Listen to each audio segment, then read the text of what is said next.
우리 옆에 분과 이렇게 대화 나눴으면 좋겠습니다.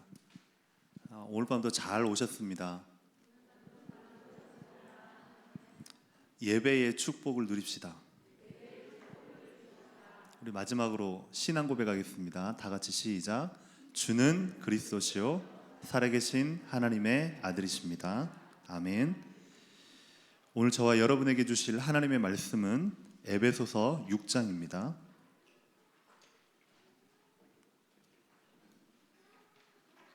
신약성경 에베소서 6장입니다.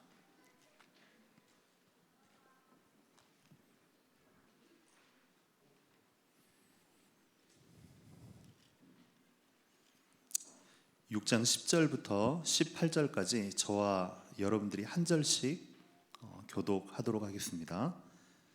끝으로 너희가 주 안에서와 그 힘의 능력으로 강건하여지고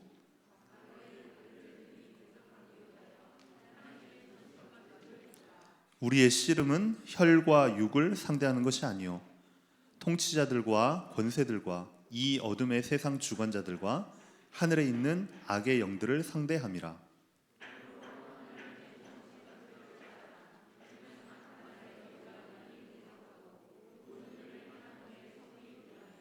그런즉 서서 진리로 너희 허리띠를 띠고 의의 호심경을 붙이고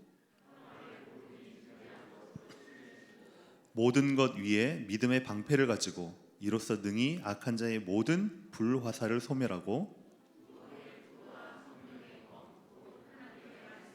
같이 읽겠습니다. 모든 기도와 간구를 하되 항상 성령 안에서 기도하고 이를 위하여 깨어 구하기를 항상 힘쓰며 여러 성도를 위하여 구하라. 아멘. 은혜 받을 준비 되셨습니까? 여러분들이 예배에 오실 때에 어떤 마음으로, 어떤 중심으로, 또 어떤 자세와 생각으로 여러분이 나오시느냐에 따라서 여러분이 예배 가운데 하나님의 은혜를 간절히 사모하고 받느냐, 아니면 또 하나의 예배로 지나가느냐, 이제 놀라운 차이가 납니다. 그래서 이 시간에도 여러분의 눈과 여러분의 귀와 특별히 여러분의 마음이 정말 하나님 나에게 오늘 꼭 필요한 하나님의 음성을 허락하여 주옵소서. 그런 마음으로 자세로 오늘 예배 드리시면 좋겠습니다. 예배 시작하기에 앞서서 제가 그 영상 하나를 준비를 했습니다. 예전에 청년 수련회 때에 우리 청년들에게 한번 이제 보여준 영상인데요. 실제 마지막 시대에 사단이 교회를 어떻게 공격하고 마지막 시대에 이 사단이 가정을 어떻게 공격하고 마지막 시대에 이 사단이 우리 사회와 우리 렘넌트들을 어떻게 공격하는지에 대한 영상입니다. 좀 음악이나 화면이 약간 좀 무서울 수가 있어요. 그래서 어린아이들을 데리고 계신 부모님들은 좀 아이를 잘 돌봐 주시기를 바랍니다. 모쪼록 여러분들이 들으시면서 보시면서 이 시대의 사단의 역사가 지금 어떻게 지금 공격하고 있는지에 대해서 여러분들이 다시금 좀 경각심을 가지시고 오늘 말씀 가운데 그 해답을 찾는 귀한 시간 되기를 바랍니다. 우리 영상 같이 보도록 하겠습니다.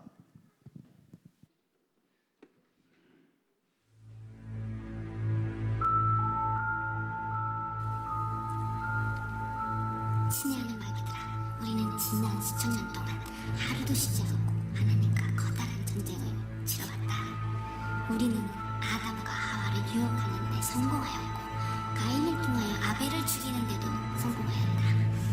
유대인들의 신앙을 바짝 메마른 율법주의로 전락시켜버림으로써 하나님의 사랑과 말씀을 가려는 데 성공하였고 예수를 십자가에 못 박아 죽였다. 12제자들로 인하여 복음의 능력이 나타나자 잠시 우리가 수세에 몰리는 듯 했지만 거기에 굴하지 않고 그리스도인들을 박해하였다. 그러나 원년극장에서 한 사람을 죽였을 때 10사람이 그리스도인이 되는 것을 보면서 우리는 급히 전략을 수정하였다. 박해 대신 자유와 풍요였다. 그 자세전은 대성공이었다. 교회가 재물과 탐욕에 빠져있는 동안 가짜 복음과 거짓 교리들을 넣어서 진리를 제거하는 데 크게 성공하였다. 돌이켜보건대 중세는 참으로 우리 마귀들의 전성기였다. 1000년의 긴 종교 암흑 시대가 끝나가는 겹쳐진 루터의 개혁 운동으로 최고의 위기가 왔었다. 그러나 우리는 교단과 교리주의에 빠지도록 유도하여 그 위기를 극복하였다. 이제 우리는 마지막 시대에 돌입하였다. 이제부터 시작되는 전쟁이야말로 우리 모두의 운명이 결정될 것이다. 어떻게 하면 이 전쟁에 승리할 것인가? 우리는 더 이상 사람들이 교회로 물려드는 것을 막을 필요가 없다. 이미 세속적 정신과 비진리로 인하여 복음의 능력을 잃어버렸기 때문이다. 또한 그들의 기도도 막을 필요가 없다. 왜냐하면 그들의 기도는 세속에 깊이 몰입되어 있기 때문이다. 목사들의 설교도 막을 필요가 없다. 온갖 재미있는 이야기와 정치와 사회 문제로 채워져 있어 복음을 정확하게 강론하지 못하고 있기 때문이다. 오류와 무지로 혼탁해진 설교는 하나님께 이끌지 못할 것이다. 내가 이 마지막 시대에 너희들에게 명령하고 싶은 것은 매우 간단하다. 자신이 구원받았다고 스스로 믿도록 해놓고 그들의 시간을 사소한 일로 바쁘게 만들면 된다. 돈과 명예를 쫓는 일에 집중하게 하고 지출을 늘리도록 하라. 그러면 그들의 마음과 삶은 불신자와 별다른 차이를 보이지 않을 것이다. 행복은 물질의 풍요에서 온다고 믿게 하고 아내들의 사치심을 부추겨서 남편들로 하루에 적어도 10시간 이상 일하도록 만들고 일주일 7일을 일해도 시간이 부족하다고 느끼도록 하여라. 가족의 행복과 안락한 노후를 위해서 오직 돈을 많이 벌어야 한다는 생각을 집어넣어라. 필요하다면 한 사람이 2가지 이상의 직업을 갖도록 유도하고 가정을 지켜야 하나 안 해도 적당한 이유를 만들어서 직업 전전으로 내몰아라. 그러면 아내들이 밖에 나가 일하는 애 파김치가 되어 저녁에 가정으로 돌아와 남편과 아이들을 위해 정성 어린 식사와 환한 미소를 제공할 여력이 없게 될 것이다. 입에서는 짜증과 신경질과 투정이 새어나오게 될 것이며 만사가 귀찮게 느껴지게 될 것이다. 그 결과 조그만 일로도 다툼과 갈등의 먹구름에 들게 되고 결국에는 이혼이라는 파국에 이르게 될 것이다. 그리고 피곤한 일과를 마치고 기과하고 자극적인 텔레비전 프로그램과 뉴스와 드라마를 보도록 하여 그들의 영혼이 성령의 음성을 들을 만한 여유를 도무지 가질 수 없도록 몰아가. 모든 가정과 거리와 직장마다 사람의 정욕과 탐욕을 자극하는 영상과 음악을 무차별하게 퍼부어라. 어디를 가든지 신문과 잡지와 라디오와 텔레비전과 인터넷 앞에 앉아서 지금을 보내도록 만들어라. 광고와 연예 뉴스 그리고 영화를 통하여 불결하고 음란한 생각과 말들이 늘 마음속에 머물도록 만들어라. 그리하여 청년들의 신앙과 도덕과 윤리를 무너뜨려 결혼에 대한 가치관을 옮기고 토크쇼에 나오는 사회자와 출연자들을 통하여 이 사회의 가치관과 풍조를 부도덕과 불법으로 망가뜨려라. 그리하면 동성연애와 불륜과 이혼을 타당하게 생각하는 것이 지성인이라고 생각할 것이다. 다음으로 일주일 내내 바쁘게 만드는 것이 가장 중요한 우리의 전략이다. 헛된 것에 소모하는 시간이 많을수록 하나님과 함께 할 수 있는 시간은 그만큼 줄어들게 될 것이다. 그리고 컴퓨터의 노예가 되게 하라. 초고속 통신망을 연결시켜 날마다 흥미로운 광고와 음란한 이메일을 무수히로 내고 각종 정보와 스팸메일을 퍼부어 정신을 혼미하게 만들어라. 또한 모든 사람들이 휴대폰을 갖고 다니는 풍조를 유행시켜서 마음과 정신이 고요한 가운데 하나님의 은혜를 구할 여유를 전혀 주지 마라.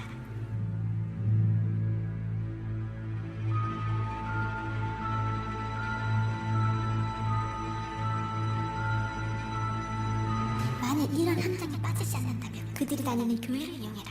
교인들 사이에 불화와 다툼이 멈추지 않도록 하여 영성훈련과 제자훈련을 한다 할지라도 하나님과의 개인적인 관계가 맺어지지 않도록 만들어야 한다. 그렇게 되면 은혜와 거룩함이 점차 파괴될 것이며 교회는 교인들의 숫자를 늘리기 위한 각종 프로그램들만 양성하게 될 것이다. 그들은 하나님이 원하는 예배보다 사람들을 더 많이 끌어들이는 방식에 대해서만 아이디어를 모으게 될 것이며 말씀보다는 눈에 보이는 기적과 은사에만 매달리게 될 것이다. 그들이 원하는 기적들을 초자연적인 방법으로 보내줌으로써 영혼을 훔칠 수가 있는데 그것으로 우리는 우리의 완전한 대리인들이 될 것이다. 만일 교회를 크게 성장시키는 일과 각종 기적과 은사를 넣어주는 일에 성공하기만 한다면 교회는 우리의 가장 효과적인 서포터들이 될 것이다. 그러면 교회는 결국 하나님을 섬기는 일과 무당의 귀신을 모시는 것을 분간하지 못하는 지경까지 이르게 될 것이다. 또한 교인들에게 정치적인 문제와 사회적 이슈에 집착하게 만드는 것도 좋은 방법 중 하나일 것이다. 목사로 하여금 특정 정치인에 대해서 지지하는 설교를 하도록 해서 교인들의 마음을 예수와 진리에 무관심하게 만들어라. 교인들은 자신이 지지하는 정치인과 사회적 이슈를 주장하며 다툴 것이며 급기야는 교회 안에 말씀이 사라질 것이다. 친애하는 마귀 형제들아, 우리는 사람들의 시간을 빼앗는 일에 우리가 가지고 있는 모든 정력을 쏟아 부어야 한다. 그들의 시간을 뺏을 수 있다면 예수를 만나지 못하고 말씀을 올바르게 깨닫지 못한 채 세상과 교회 안을 방황하다가 지옥으로 오게 될 것이다. 꼭 명심해라. 이것이 오늘날 내가 너에게 주고자 하는 중요한 명령이다.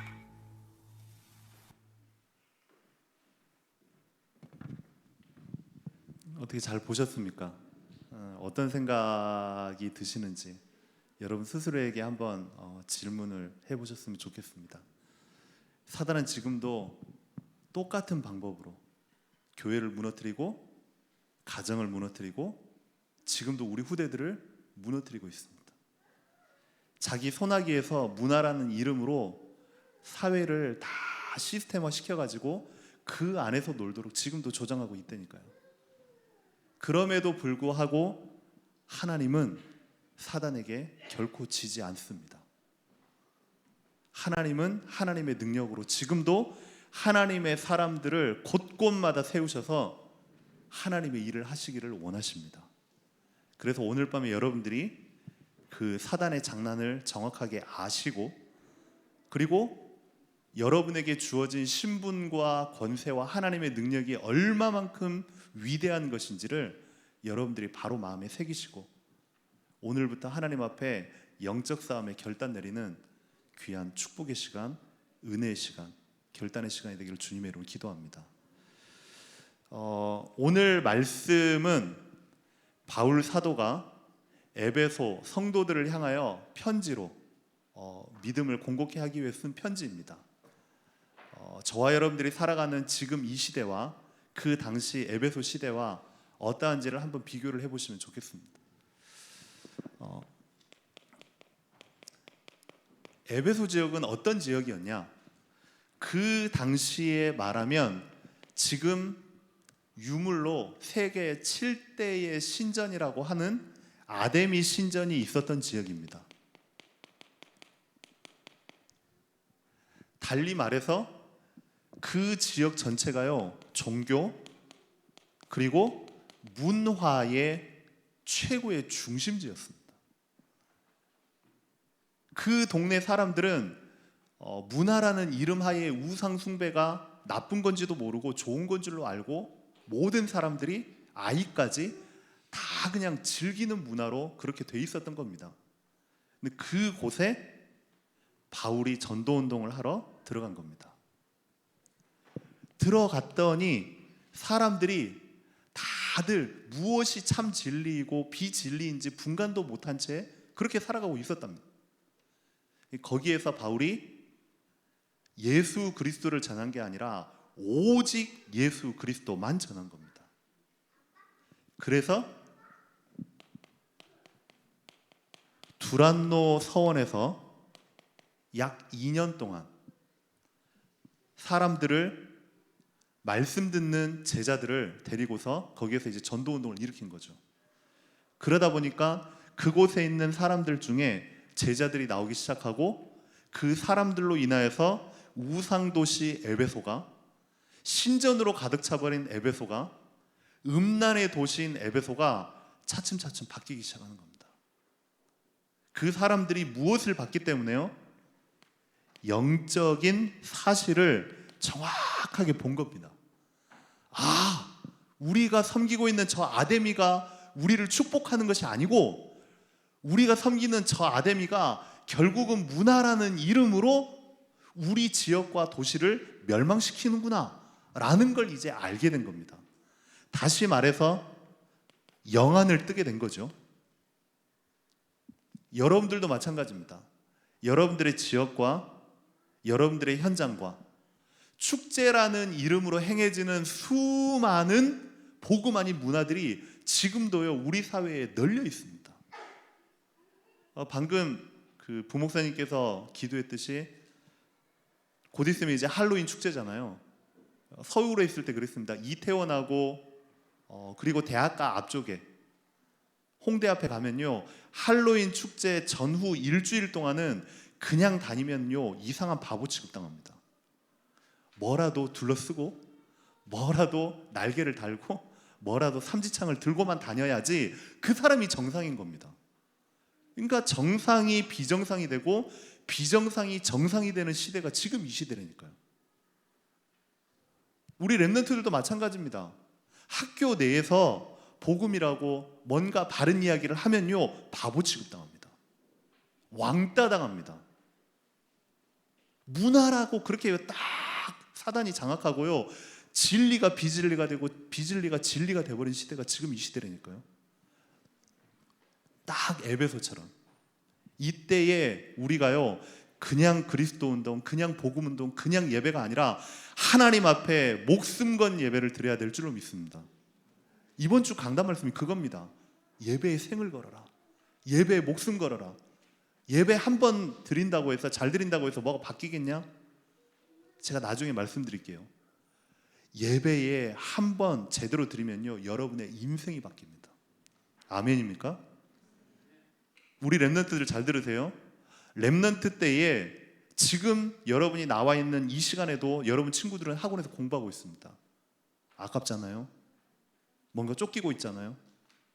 내 등수가 떨어질 것 같잖아요. 아닙니다. 하나님은 절대 속지 않습니다. 하나님은 여러분의 예배를 받으시고 여러분에게 하늘의 지혜와 능력을 주실 줄로 확신합니다. 그 믿음 가지고 이 자리에 나오는 겁니다.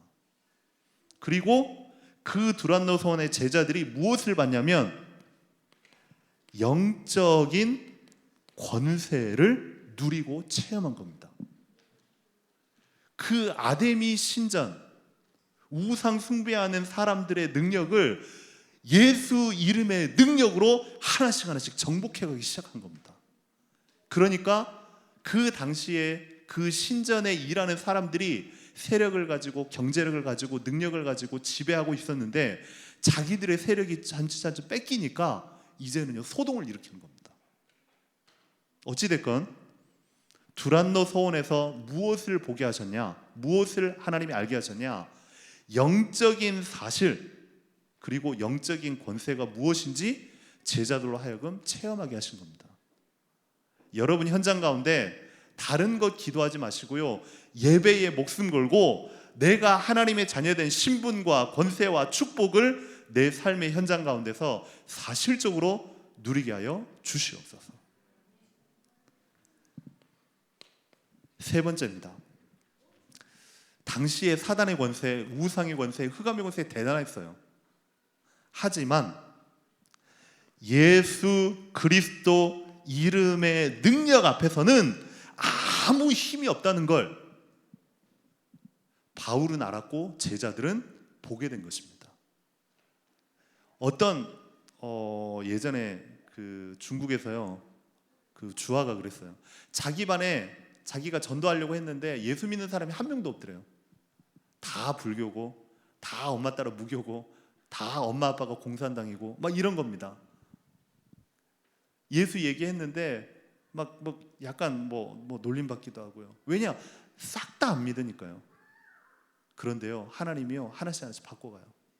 여러분 현장 가운데 하나님 없는 문화로 가득 차 있잖아요. 내가 그 속에서 무언가 외톨이처럼 보이잖아요. 아닙니다. 예수 이름의 능력은요, 대단합니다. 모든 강력한 진을 파하는 이름이 예수 그리스도라고 나와 있습니다. 무에서 유를 창조하는 그 이름이 예수 그리스도입니다.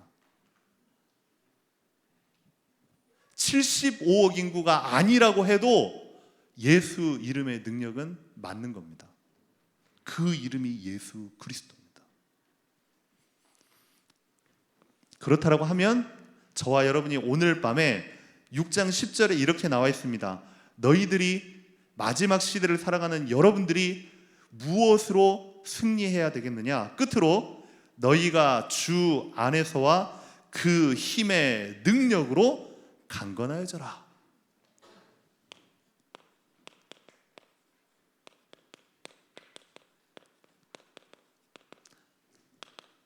여러분이 제목만이라도요, 여러분의 한으로, 언약으로 붙잡으시기 바랍니다. 나는 오늘부터 다른 능력으로 살지 않겠다. 내 경험으로, 내 실력으로, 내 힘으로, 내 배경으로 살지 않겠다. 오늘 이 시간 이후부터 나는 하나님의 능력으로만, 그리스도 이름의 능력으로만 살 것이다. 여러분이요, 딱 결단하세요. 근데 중요한 건 영적 싸움 이전에 여러분이 조금만요, 준비하실 게 있습니다. 그 첫째는 뭐냐? 12절에 보니까 여러분이 정확하게 알아야 될 것, 우리의 씨름은 혈과 육을 상대하는 것이 아니다. 문제에 대한, 사건에 대한, 현장에 대한 정확한 올바른 인식이 필요합니다. 교회 내에서도요, 사소한 부분 때문에 이러쿵저러쿵 뒷말이 많잖아요. 다 속는 겁니다. 올바른 인식이 필요합니다. 복음을 방해하려는, 하나님의 일을 방해하려는 영적인 사단이 지금도 속이는구나. 현장에 대한 정확한 올바른 인식. 여러분 가정 내에 문제가 생깁니까? 정확하게 여러분이요 선포하세요. 우리 가정의 주인은 그리스도십니다. 현장에 대한 올바른 인식. 예전에 유치원생 한 명이 집은 안 믿는데요, 이 친구가요 교회를 이제 오게 된 겁니다. 교회 와가지고 이 친구가 얼마나 말씀을 잘 듣는지 그 친구의 머릿속에 딱 두 단어가 들어간 거예요. 그리스도, 이 단어하고 성령 충만, 이 두 단어가요 딱 들어간 겁니다. 근데 어느 날 예배 끝나고 나서 이제 집을 갔는데, 그날 밤, 주일 밤, 이제 엄마하고 아빠하고 사소한 말다툼 때문에 이제는 대판 싸운 겁니다. 그랬더니 보통 그러면 이제 어린 마음에 막 울거나 아니면 자기 방으로 피하거나 아니면 밖으로 나가거나 그러겠죠. 근데 얘가 모든 걸 넘어서는 그 이름, 그리스도, 성령 충만, 교회에서 들었잖아요. 엄마 아빠 싸우고 있는 도중에 이렇게 가더니 엄마를 한번 딱 쳐다보고 아빠를 한번 딱 쳐다보고 그리스도, 성령 충만. 엄마 아빠가 싸우려다가요, 그 모습이 너무 웃기잖아요. 이 꼬마가 뭘 한다고 대판 싸우다가 그 소리에 그냥 하하하 하고 끝나버린 거예요.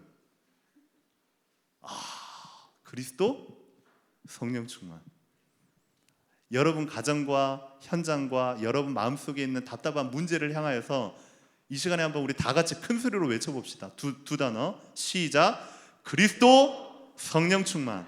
아멘. 안 믿는 분이요 11분 계세요. 다시 한번 시작. 그리스도, 성령 충만. 아멘. 그 이름의 능력이 여러분의 현장과 가정과 개인을 치유할 줄 믿습니다. 정확한 문제인식. 지금의 우리에게 펼쳐져 있는 문제들은 물론 사람의 실수도 있겠지만 배우의 영적인 실체를 정확하게 봐야 되는 겁니다. 그리고 10절에 보면 여러분이 세상과 현장을 나가기에 앞서서 준비해야 될 게 있습니다. 주 안에서, 바울 사도가 제일 많이 이야기하는 엔토 크리스토, 주 안에서, 이 말은 임마누엘입니다. 여러분이 이 자리에 예배드리는 순간 어떠한 일이 일어나는지 여러분들 안 보이시죠? 안 보이니까 잘 못 믿으시죠? 못 믿으니까 그 실체를 체험을 못 하시죠? 여러분이 예배드리는 이 순간 영계는요, 지금은요 엄청 활발하게 움직입니다. 말씀을 이루는 너희 천사여, 하나님의 계획을 선포하는 너희 천군이여, 여호와 이름을 찬양하고 송축할지어다. 여러분이 예배드리는 그 중심을 하나님이 받으시고 여러분이 기도하는 그 순간에 그 기도가 하늘과 맞닿는 신비한 연합이 일어나는 그 시간이 바로 예배 시간입니다. 그걸 누리는 단어가 임마누엘. 그리고서 10절에 보니까 또 뭐가 나왔냐면, 끝으로 너희가 주 안에서와 그 힘의 능력으로 강건하여져라. 그 힘의 능력이 뭐겠습니까? 저와 여러분에게 있어서 나중에 나오겠지만 힘의 원천이고 힘의 근원은 성령 충만입니다.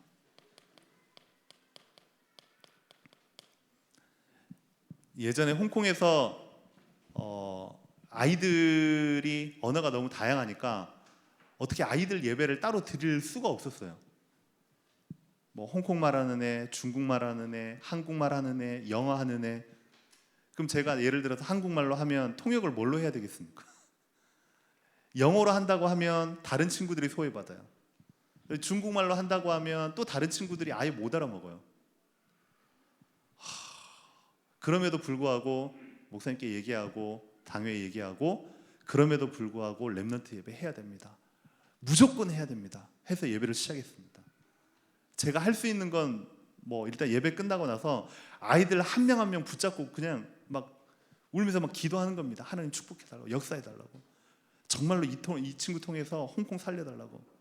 그러면 이 친구들이 이제 제 말을 못 알아듣니까 한참 기도하고 막 눈을 딱 뜨면 저를 깜빡 쳐다보고 있어요. 못 알아들으니까. 그럼에도 불구하고 애들이랑 같이 찬양하고, 그때 제가 제 몸이 좀 딱딱하거든요. 근데 그 아이들을 위해서 제가 율동을 했다는 거 아닙니까?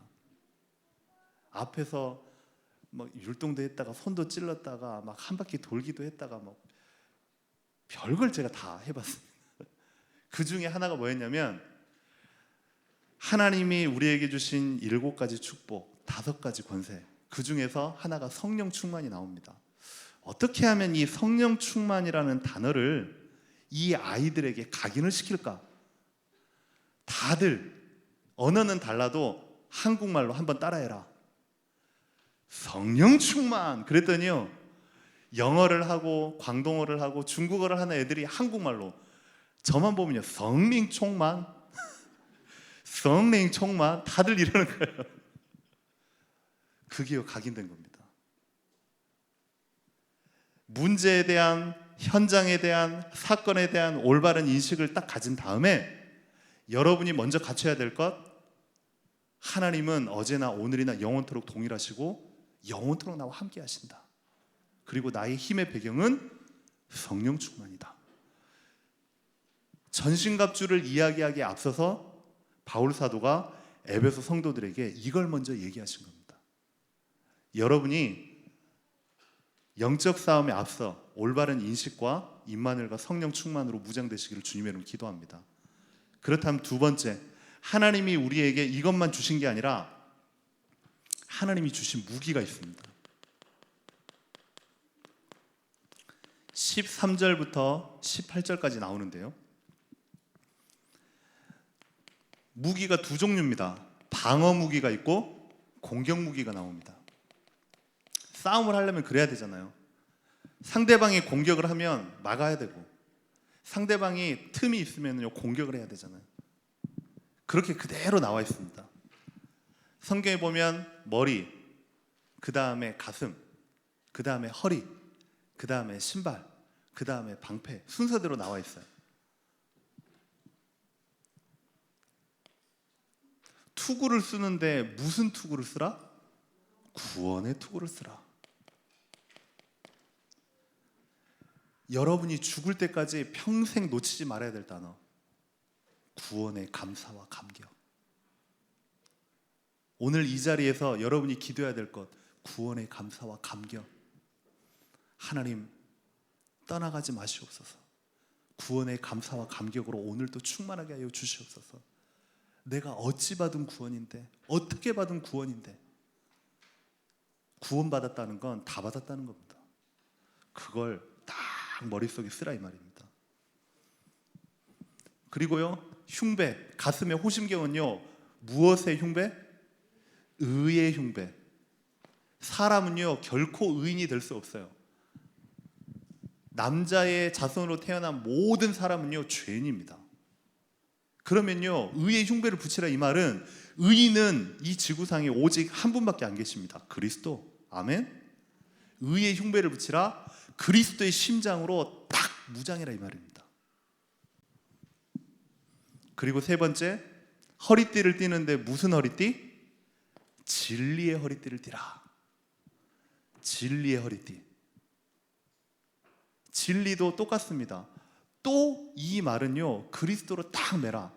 싸움을 하거나 아니면 어떤 양복을 딱 입는데 허리띠가 매지지 않았다, 그러면 수치를 당하는 겁니다. 바지가 갑자기 흘러 내려가는데요. 진리의 허리띠로, 그리스도의 허리띠로, 생명의 허리띠로 여러분이요 단단하게 딱 묶으시기를 바랍니다. 신발 나옵니다. 신발. 신발은 무슨 신발입니까? 나이키입니까? 아디다스입니까? 나이키요? 나이키는 아니고 복음의 신발. 근데 더 정확하게 말하면 복음의 예비된 신발이래요.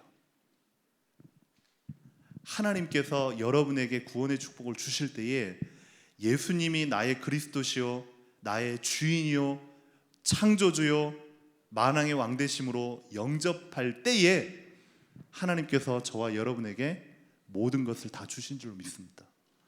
여러분이 계속 듣잖아요. 요한복음 19장 30절에 다 이루었다. 그리고 방패는 방패인데 무슨 방패요? 지금 생각이 안 나시죠? 앞에 1번, 2번, 3번은 생각나는데 4번, 5번은 생각이 안 나. 무슨 방패요? 믿음의 방패를 가지라. 얼마나 중요한지 모릅니다. 철로 역정이라는 책을 보셨습니까? 철로 역정이라는 영화를 보셨습니까? 안 보시면 역적입니다. 꼭 보세요. 철로 역정 꼭 보세요. 거기에 나옵니다.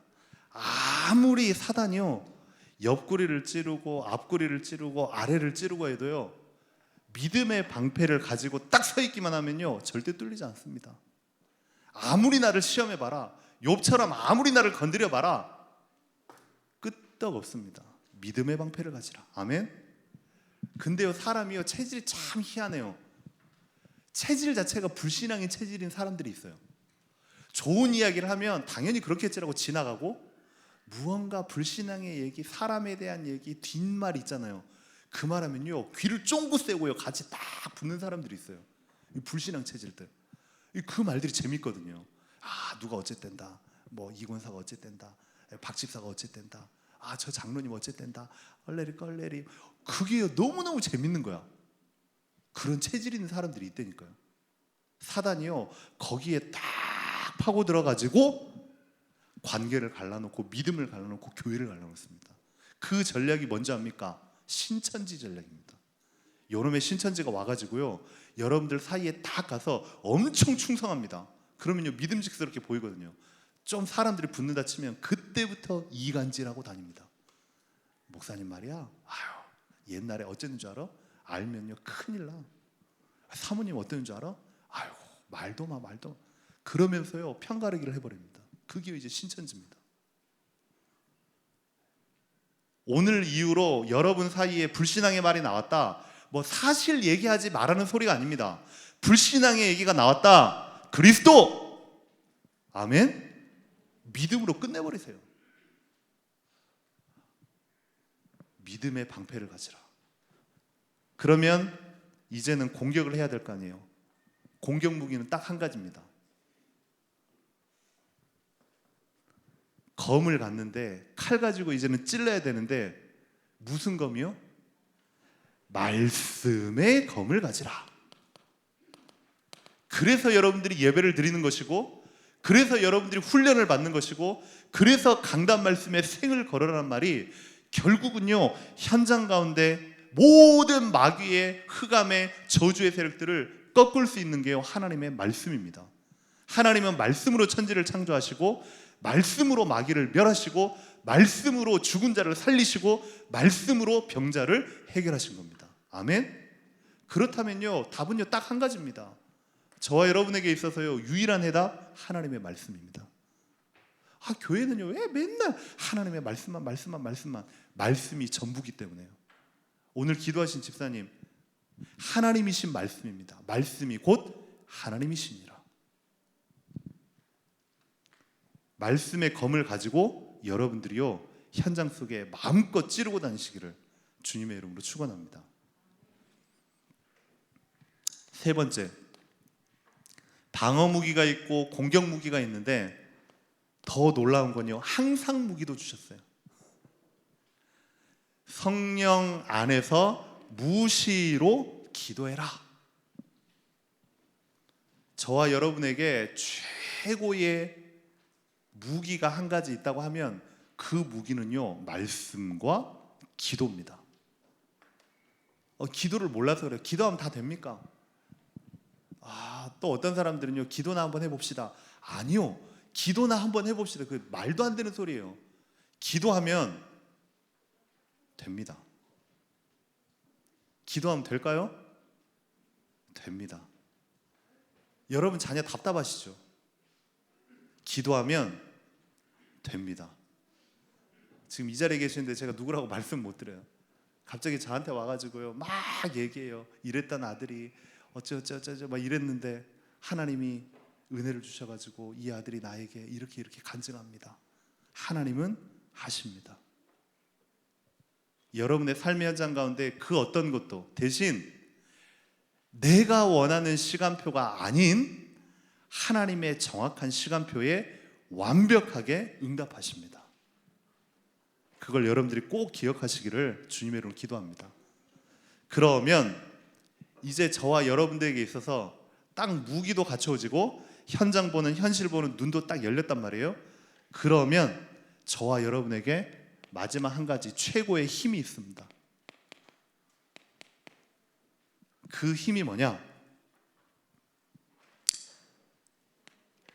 에베소서 1장 3절 4절에 보면 바울이 에베소 성도들에게 쓸 때에 항상 에베소서뿐만 아닙니다. 빌립보서고 14권의 서신에 항상 1장에는 뭐가 나왔냐면 찬송하리로다. 나를 구원하신 우리 구원의 주 하나님께 찬송하리로다. 바울 사도는요 항상 가슴속에 메시지 전략 그건 나중이에요. 가슴속에 구원에 대한 감사와 감격이 사무친 사람이었어요. 저와 여러분에게 있어서 구원에 대한 감사와 감격으로 오늘 이 밤에 충만하시기를 주님의 이름으로 기도합니다. 기도가 생각 안 나거든 그렇게 기도하세요.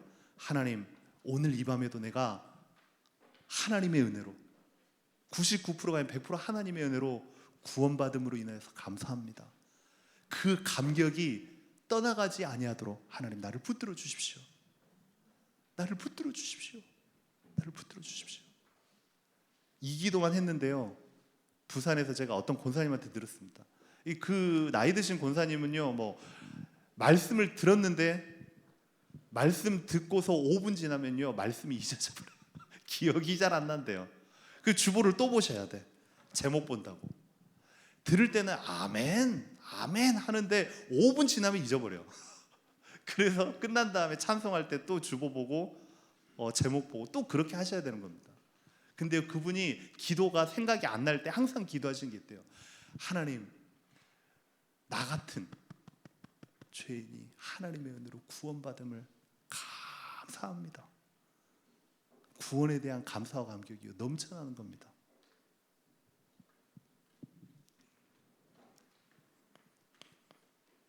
그리고서 에베소서 1장 17절에서 19절에 바울 사도가 에베소 성도들을 향하여 이제는 너희들이 최고의 힘, 이 기도만 해라 라고 던지는 게 뭐냐면 지혜와 계시의 정신을 너희들에게 주사 하나님을 알게 해달라고 기도해라.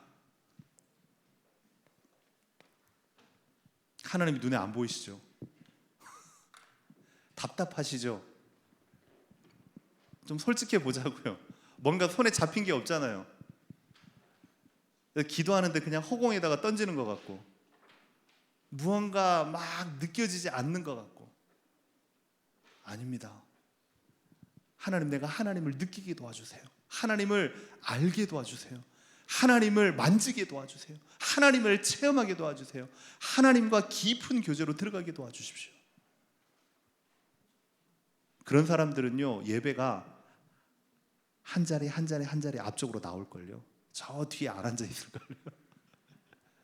이번 주일부터 한번 그렇게 해보세요. 뒤에 계신 분들부터 앞으로 나오시기 바랍니다. 아니면 이번에 임직 받으시는 분들 앞에 딱 명찰 해가지고는 앞자리부터 이렇게 정렬을 시켜드릴까요? 그래서 앞에 앉아가지고 말씀에 집중하고 목사님의 입술에 강단에 집중하고 앞에서요 아멘 아멘 몰라도 아멘 그리스도 아멘 목사님 말씀 한마디도 빠짐없이 다 내 것으로 그냥 확 그 사람이요 응답받는 사람이고 축복받는 사람입니다. 저는요 많이 받습니다. 한 13개 나라, 14개 나라 돌아다니면서 저는 봤다니까요. 미국 가가지고 봤다니까요. 러시아 가가지고 봤다니까요. 대만 가가지고 싱가포르 가가지고 대만 봤다니까요. 어떤 사람이 축복받는 사람이고 삶의 참된 비밀을 누리고 있는 사람인지 저는 봤다니까요. 지혜와 계시의 정신을 주사 하나님을 알게 도와주십시오. 그리고 마음의 눈을 열어서 부르심의 소망이 무엇인지 알게 하여 주십시오. 여러분이 실력이 좋아서 그 직장 들어가신 줄 압니까? 죄송합니다. 열심히 공부하셨죠. 그리고 열심히 스펙 쌓아서 그 자리까지 가셨죠. 그것마저도 하나님이 여러분에게 허락하신 현장입니다. 부르심의 소망을 정확하게 하셔야 돼요. 그 기업의 영광의 풍성이 무엇인지 알게 하시기를 원하노라. 다른 말로 여러분에게 주신 많은 소유물들이 여러분이 마음껏 할 수 있는 그런 게 아니고요. 하나님의 은혜입니다. 그 힘의 능력으로 강건하여져라. 처음에 제가 영상을 보여드렸던 이유는 문화라는 이름으로 지금도요 사단이 여러분의 후대와 여러분의 가정과 여러분의 살고 있는 그 지역과 지금도 교회 안에 들어와 가지고요 막 활개를 치고 있습니다. 그럼 여러분들 어떻게 하실 겁니까? 하지만 이길 수 있는 힘, 그 힘의 능력으로 강건해진 여러분 되기를 주님의 이름으로 기도합니다. 그럼 마지막으로 결론. 조금만 여러분들이 여러분 자신을 한번 점검해 보세요. 무엇을 점검하란 말입니까? 내가 진짜 하나님 앞에, 내 자신 앞에, 사단 앞에서 자신 있게 진짜 신앙생활을 하고 있느냐를 한번 점검해 보세요. 제가 예전에 한번 말씀을 드렸습니까? 침례병원 904호. 그 병실에 있는 분이 6개월 동안 일어나지를 못하셨던 불치병 환자였습니다. 복음 듣고 이분이 일어나서 부산 MBC 방송국에서 촬영하러 왔습니다. 기적이 일어났다고. 이분이 알고 보니 부산의 광안리 앞바다에, 이름은 제가 말 못할게요, 모 교회의 장로님이셨어요. 대우증권 부장. 스펙이 좋잖아요. 한 번 11조 내면 많잖아요. 목사님이 이분을 갖다 딱 불러내가지고 갑자기 특별 새벽기도 3주 동안 빠지지 않고 나오면 집사직 분 주겠다. 그래가지고요 채 1년 만에 집사가 됐어요. 3년 만에 안수 집사 됐어요. 5년 만에 장로가 됐어요. 초특급 승진이죠. 근데 이분의 말이에요. 하나님을 믿어본 적이 없대요. 하나님을 믿어본 적이 없대요. 목사님의 얘기가 좋은 이야기로 들리고 자기 아내 따라가지고 그냥 교회 한번 가가지고 끝난 다음에 은혜 받았습니다. 그 말 누가 못하냐고요. 같이 끝난 다음에 밥 사주고 밥 먹고 그 이야기 누가 못하냐고요. 한 번도 하나님을 믿어본 적이 없대요. 안 믿어진대요. 전도현장에서 만났던 904호 그 환자분, 예수님 믿고요 불치병이 끝나버린 거예요. 여러분 한번 스스로에게 질문해 보세요. 내가 가짜 신앙생활하고 있는지 진짜 신앙생활하고 있는지. 이거요 그냥 놔두면 안 돼요. 계속 가요. 믿는 척하면 안 되세요. 진짜 믿으셔야 돼요. 하나님 아시거든요. 사람들은 속일 수 있어도 하나님은 속일 수 없어요. 사단도 그거 알아요. 여러분 스스로도 알잖아요. 내가 지금 믿는 척하는지 진짜 하나님을 믿는지. 적당한 신앙생활, 신앙생활은요 적당한 게 없어요. 사단은요 적당하게 여러분을 봐주지 않아요. 여러분이 적당한 신앙생활이다, 오늘부터 완전히 청산하세요. 예배도요 생명 걸고 드리세요. 기도를 많이 하라 그 소리가 아닙니다. 한 번의 기도를 해도요 여러분의 중심을, 여러분의 마음을, 여러분의 생을 걸고 하나님 앞에 기도하시라고요. 헌신을 해도 대충 헌신하지 마세요. 내가 이 정도 했으면 됐겠지. 딱 딱 눈치 보니까 저 장로 나도 이 정도 하면은 얼추 뭐 이 정도 헌신하면 되게, 그런 생각하지 마세요. 헌금 가지고 하나님 앞에 딜하지 마세요. 11조 적당히, 11조도요. 죄송합니다. 헌금 얘기하면 안 되는데 11조도 웃깁니다. 수입의 11조지. 수입을 딱 가지고서 대출 빼고 자녀 학비 빼고 남는 걸 가지고 11조를 냅니다. 우리 교회 말고요. 저 서울의 모 교회에서. 우리 교회는 한 분도 그런 분 안 계시죠? 넘치도록 내시죠? 아멘입니까? 두 분. 헌신도요, 하나님이 다 보세요. 사람 앞에 내는 게 아닙니다. 헌금이나 여러분의 구역을 향한 애통하는 마음이 있잖아요. 적당하게 하지 마세요. 하나님이 여러분의 중심 따라 현장에 역사하실 줄로 믿습니다. 그래서 이제는요, 거짓 인생 살지 말고 이사야 60장 1절에 일어나라, 빛을 발하라. 이제는 일어나세요. 이제는요, 적당하게 그렇게 살지 말고 신앙생활을요, 후대들에게 당당하게 보일 만큼요, 일어나시라고요. 치유받기 위해 교회 다니지 말고 이제는 치유를 넘어서서 여러분요, 현장에 후대의 증인이 되시라고요. 좀 신앙생활만큼은요, 욕심을 가지세요. 다른 것 때문에 다투지 말고 누가 신앙생활 잘하는지, 누가 기도 많이 하는지, 누가 헌금 많이 하는지 그걸 가지고 한번 다퉈보세요. 하나님이 얼마나 기뻐하실까요? 여러분이 꼭 교회에서 예배에 목숨 걸고 하나님이 쌓을 것이 없도록 여러분에게 쏟아부어 주시는 그 축복 한번 맛보시기를 주님의 이름으로 기도합니다. 우리 옆에 계신 분들에게 이렇게 고백하면 좋겠습니다. 예배에 목숨 겁시다. 사단에게 속지 맙시다. 내 자신을 속이지 맙시다. 승리하기를 주님의 이름으로 기도합니다. 이 시간에 우리 찬양하면서 우리의 중심의 신앙을 하나님께 고백했으면 좋겠습니다. 그 예수 이름의 능력, 그 힘의 능력으로 강건하여지는 오늘 이 밤이 될 수 있도록 하나님 나에게 은혜를 더하여 주시옵소서. 우리 능력의 이름 찬양하겠습니다.